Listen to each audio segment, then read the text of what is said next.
बात करेंगे हम नर्व सप्लाई के बारे में। हार्ट वेगस नर्व से एक संकेत प्राप्त करता है और ये नसें हार्ट को इफेक्ट करती हैं लेकिन नियंत्रित नहीं कर पाती, क्योंकि वेगस नर्व हार्ट को कंट्रोल नहीं कर पाती। जो हार्ट के संकुचन के बल को प्रभावित करती हैं, हार्ट के खुलने और सिकुड़ने को इफेक्ट करती हैं, जिसकी वजह से आपने एक चीज नोटिस करी होगी कि माइग्रेन के पेशेंट को घबराहट होती है। और माइग्रेन के लिए और वेगस नर्व के लिए मैं आपको एक चीज बताना चाहूंगा।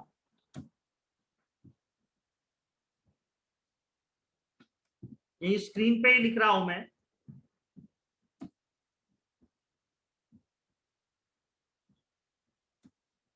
S11 बहुत मिरेकल रिजल्ट्स देती है। आप वेगस नर्व पे डायरेक्ट इफेक्ट डालेगी, जिसकी वजह से वो जो सिग्नल्स हार्ट तक जाने हैं वो सिग्नल्स नहीं जाएंगे, और जिसकी वजह से जो हार्ट की खुलने और सिकुड़ने का जो बल है, वो पावर है, वो इफेक्टेड नहीं होगी। और पेशेंट को घबराहट, बेचैनी या ब्लड सर्कुलेशन बढ़ेगा नहीं या घटेगा नहीं। It will be normal work, वो एक नॉर्मल वर्क करेगा फ्रेंड्स।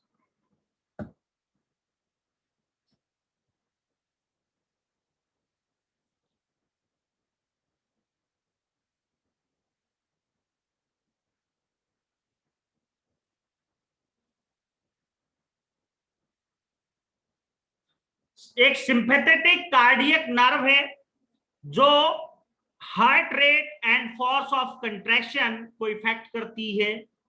ये दोनों ब्रेन से सिग्नल्स देती हैं।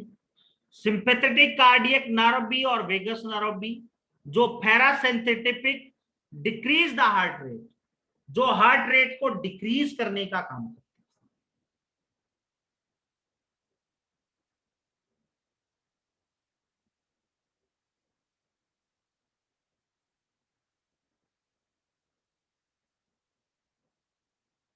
और बहुत सी इंपॉर्टेंट बातें हैं जो हम अभी इस टॉपिक में करेंगे। हार्ट की जो ग्रोथ करने वाला कार्यात्मक अंग है, जो भ्रूण जनन अंग में लगभग 3 सप्ताह में ब्लड को धड़काना और पंप करना शुरू कर देता है। भ्रूण और प्रसव विकास के लिए बहुत महत्वपूर्ण है। हार्ट तंत्रिका प्लेट में स्प्लैचन न्यूक्लियोटिक मेसेंचाइम से निकलता है, जो कार्डियोजेनिक क्षेत्र बनाता है। दो एंडोकार्डियल ट्यूब यहां बनते हैं, जो एक आदिम हृदय ट्यूब बनाने के लिए फ्यूज करते हैं, जिसे ट्यूबुलर हार्ट के रूप में जाना जाता है। थर्ड और फोर्थ वीक की प्रेगनेंसी के बाद हार्ट की नली लंबी होती है और पेरिकार्डियम के भीतर एक एस आकार बनाने के लिए मोड़ना शुरू कर देती है। यह कक्षों और प्रमुख जाजों को विकसित हार्ट के सही संरचना में रखना है। आगे के विकास में सेप्टा और वाल्वों का निर्माण होता है, जो हृदय के कक्षों को रिमॉडलिंग शामिल होगी। फिफ्थ वीक के अंत तक सेप्टा पूरा हो जाता है और हार्ट की वाल 9वें सप्ताह तक पूरे हो जाते हैं। 9 वीक प्रेगनेंसी में 5वें सप्ताह से पहले भ्रूण के दिल में एक उद्घाटन होता है, जिसे फेरोमेन ओवेला के रूप में जाना जाता है।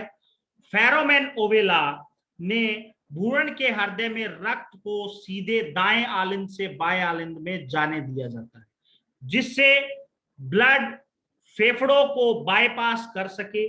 जन्म के कुछ सेकंड के भीतर टिश्यू का एक प्रालम, जिसे सेप्टम प्राइम के रूप में जाना जाता है, जो पहले वाल के रूप में कार्य करता है, फोरामेन ओवले को बंद कर देता है, जो विशिष्ट हृदय परिसंचरण पैटर्न स्थापित करता है। राइट आर्ट्रियम वेंट्रिकल की सतह में एक अवसाद बना होता है, जहां फेरामेन आवले था, जिसे फोसा आवलिस कहा जाता है।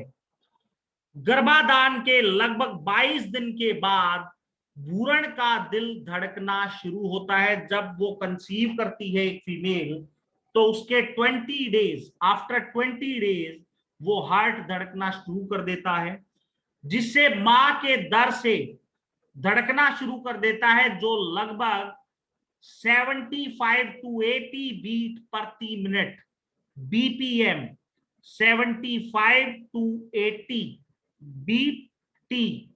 बीट प्रति मिनट बीपीएम है। भूरण की हृदय गति तब तेज होती है शुरुआती 7वें सप्ताह में। एलएमपी के शुरुआती 9वें सप्ताह में 165 से 185 बीपीएम की चरम दर तक पहुंच जाती है और 9 मंथ में भूरण अवस्था की शुरुआत के बाद यह ऑटोमेटिकली कम होना स्टार्ट हो जाती है और जन्म के समय 145 बीपीएम तक धीमी हो सकती है। जन्म से पहले महिला और पुरुष की हृदय गति में कई अंतर आते हैं। हार्ट रेट में बहुत से चेंजेस मिलेंगे।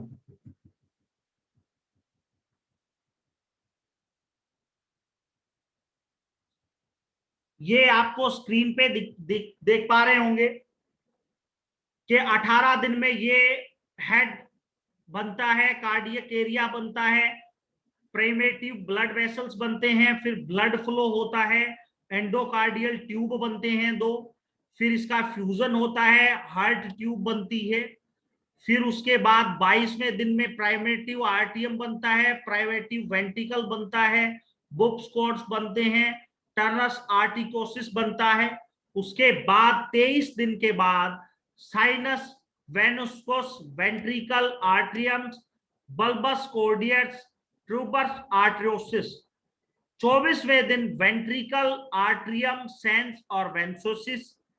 35 दिन के बाद राइट आर्ट्रियम बन जाता है, एरोटिक आर्ट आर्टरीज बन जाती हैं, ट्रोनोस आर्टियोकोसिस बन जाता है, लेफ्ट आर्ट्रियम एंड वेंट्रिकल आप स्क्रीन पे देख पा रहे हैं। और 28 दिन के बाद partitioning of the heart into 4th chamber. 28 दिन के बाद 4 चैम्बर्स में हार्ट डिवाइड हो रहा है। Septum primum atrium ventricle interventricular septum, dorsal endocardial cushion and atrioventricular canals. और 8 वीक के बाद 56 दिन right atrium, tricuspid valve, right ventricle, foramen ovale screen पे देख पा रहे होंगे आप, right atrium and mitral valve and left ventricle. ये तब होता है जब एक फीमेल कंसीव करती है और कंसीव करने के बाद 18 दिन के अंदर अंदर ये सारी प्रोसेस स्टार्ट होती हैं और 8 हफ्ते लगते हैं एक कंप्लीट हार्ट को बनने में।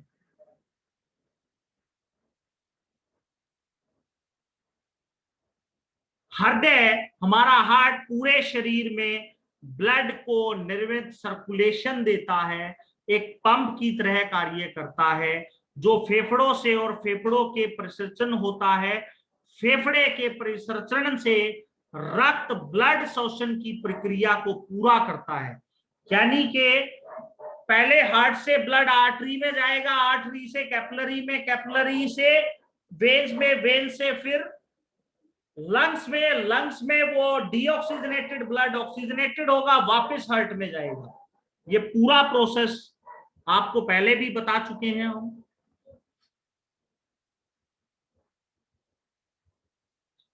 अब हम बात करेंगे, ये स्क्रीन पे देख पा रहे हैं आप, मार्शियल वाल्व, ट्राइकोप्सिड वाल्व और हार्ट रेट के बारे में अभी मैं आपको, जो किड्स की हार्ट रेट है उसके बारे में हम बात कर चुके हैं।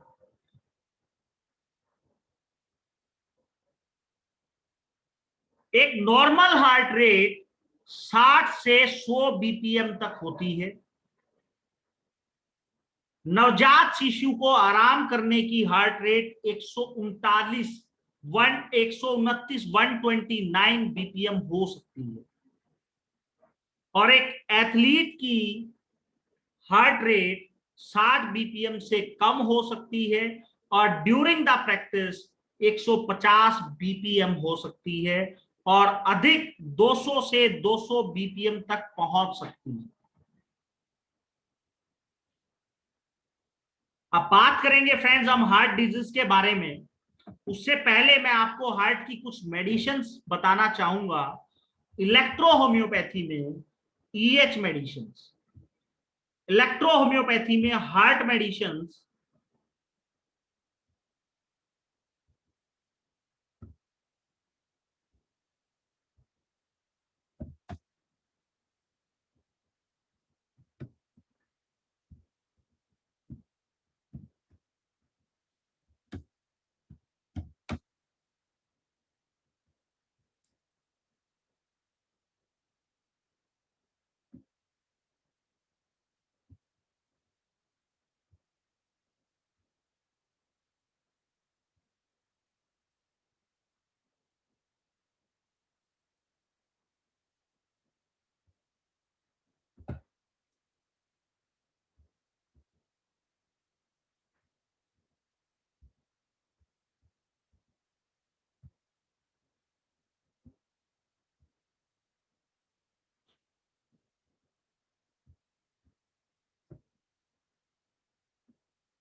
F1, A3, A1, A2, C1, BE और S5।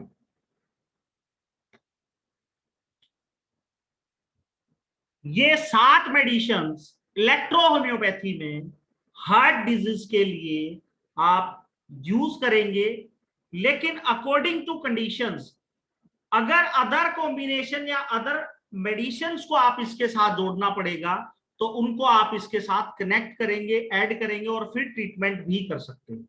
बट हार्ट की जो मेन रेमेडीज हैं इलेक्ट्रो होम्योपैथी में जो वर्क करेंगी हार्ट पे, बी हार्ट को मजबूत करने का काम करेगी, S5 हार्ट की मसल्स पे काम करेगी, C1 हार्ट की मेम्ब्रेन पे काम करेगी, A2 वेन्स पे काम करेगी, A1 आर्टरीज पे काम करेगी, A3 नर्व पे काम करेगी और F1 हार्ट को खुलने सिकुड़ने की पावर पे, होल नर्वस सिस्टम पे काम करेगी। तो सबसे पहले एक डिजीज है जिसको इस्केमिक हार्ट डिजीज बोला जाता है, कोरोनरी आर्टरी डिजीज, जिसे इस्केमिक हार्ट डिजीज के रूप में जाना जाता है। एथेरोस्क्लेरोसिस के कारण होती है ये, जिसमें हड्डियों, धमनियों, आर्टरीज के अंदर की दीवारों में वसा युक्त पदार्थों का निर्माण होता है। एथेरोस्क्लेरोटिक सजीले टुकड़े के रूप में जानने वाला ये फैटी जो कोरोनरी आर्टरीज को ब्लॉक कर देता है, यह अगर गंभीर हो तो ब्लड सर्कुलेशन को कम कर सकता है या संकुचन या स्टेनोसिस हो सकता है। रोगी को कोई भी लक्षण का अनुभव नहीं हो सकता है। अगर क्रोनिक संकुचन के कारण व्यायाम के दौरान, एक्सरसाइज के दौरान या आराम करने पर चेस्ट में पेन हो या सांस लेने में तकलीफ हो सकती है। एथेरोस्क्लेरोटिक पट्टिका का पतला आवरण फट जाता है और जो वसा युक्त केंद्र को परिसंचरित रक्त में उजागर कर सकता है। इसमें एक थक्का या थ्रोम्बोसिस बन सकता है जो आर्टरी को ब्लॉक कर सकता है, जो हार्ट की मसल्स के क्षेत्र में ब्लड सर्कुलेशन को ब्लॉक कर देता है, जिससे मायोकार्डियल इंफ्रैक्शन या दिल का दौरा या अस्थिर एंजाइना हो सकता है। सबसे खराब स्थिति में यह कार्डियक अरेस्ट या हृदय से उत्पादन का अचानक पूरी तरह से नुकसान हो सकता है। इसके कारण है मोटापा, हाई ब्लड प्रेशर, अनियंत्रित डायबिटीज या स्मोकिंग, हाई कोलेस्ट्रॉल लेवल। सभी एथेरोस्क्लेरोसिस और कोरोनरी आर्टरीज डिजीज के विकास के जोखिम को बढ़ा सकता है, प्रॉब्लम्स को बढ़ा सकता है। ये आप देख पा रहे होंगे स्क्रीन पे, ये आर्टरीज ब्लॉक हो चुकी हैं जिससे हार्ट डैमेज हो चुका है। ये स्क्रीन देख पा रहे होंगे आप। तो यहां पे इस्केमिक हार्ट डिजीज में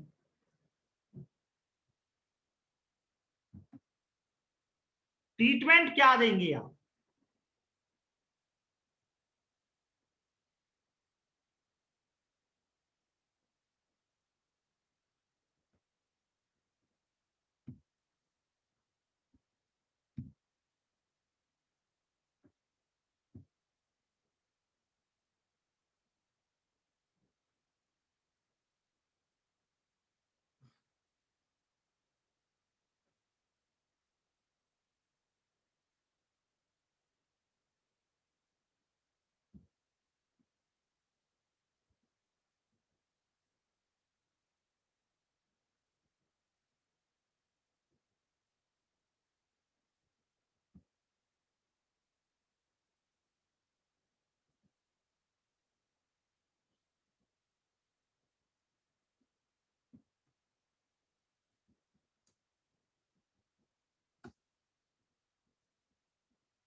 ये 20 ड्रॉप्स रैपिड डोज में देंगे।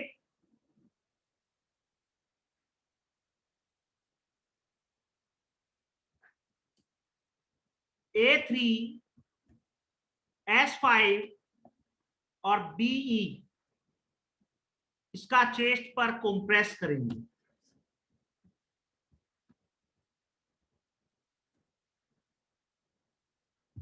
ये कॉम्बिनेशंस यूज करने से आपको चेस्ट पेन में और माइकोर्डियल इन्फेक्शन में आपको बहुत मिरेकल रिजल्ट्स मिलेंगे।